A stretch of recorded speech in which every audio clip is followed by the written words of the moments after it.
Ya, assalamualaikum warahmatullahi wabarakatuh. Ketemu lagi dengan Mbak Ida. Kalian sudah kelas 12, nak.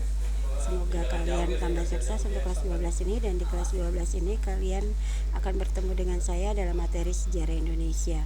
Di mana sejarah Indonesia kita akan membahas selama 1 minggu. Kalian akan mendapatkan materi ini 2 jam, dalam 1 minggu 2 jam pelajaran.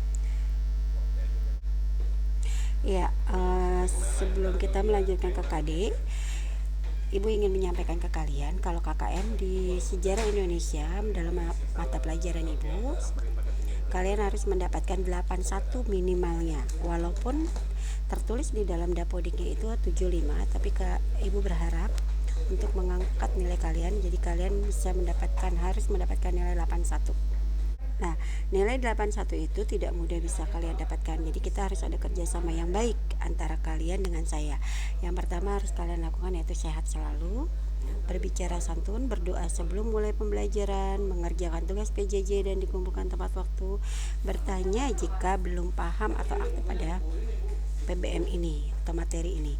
Nah, saling mengingatkan dan saling menghargai. Tugas dan ujian tidak menyontek atau hasil sendiri sebaiknya. Hadir setiap pertemuan dengan mengisi absen.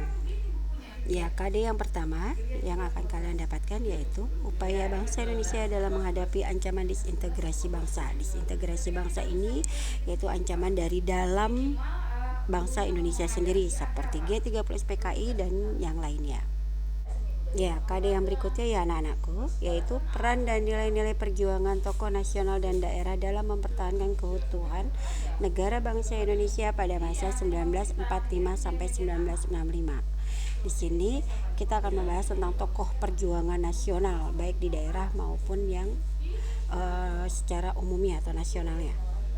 Nah, KD berikutnya ya anakku, perkembangan kehidupan politik dan ekonomi bangsa Indonesia pada masa awal kemerdekaan sampai masa demokrasi liberal. KD berikutnya yaitu tentang perkembangan kehidupan politik dan ekonomi bangsa Indonesia pada masa demokrasi terpimpin. Nah, demokrasi terpimpin ini di masa 1959 sampai 1965. Ya, berikutnya ya nak ya. Ya, sama dengan perkembangan kehidupan politik dan ekonomi, tapi ini masa Orde Baru, yaitu masa Presiden Soeharto. Yang berikutnya yaitu politik dan ekonomi bangsa Indonesia masa awal reformasi, yaitu masa pemerintahan Presiden Habibie. Ya, untuk materi yang selanjutnya kita akan bicara tentang peran pelajar, mahasiswa, dan pemuda dalam perubahan politik dan ketatanegaraan Indonesia. Ini peran kalian semua sebagai putra bangsa.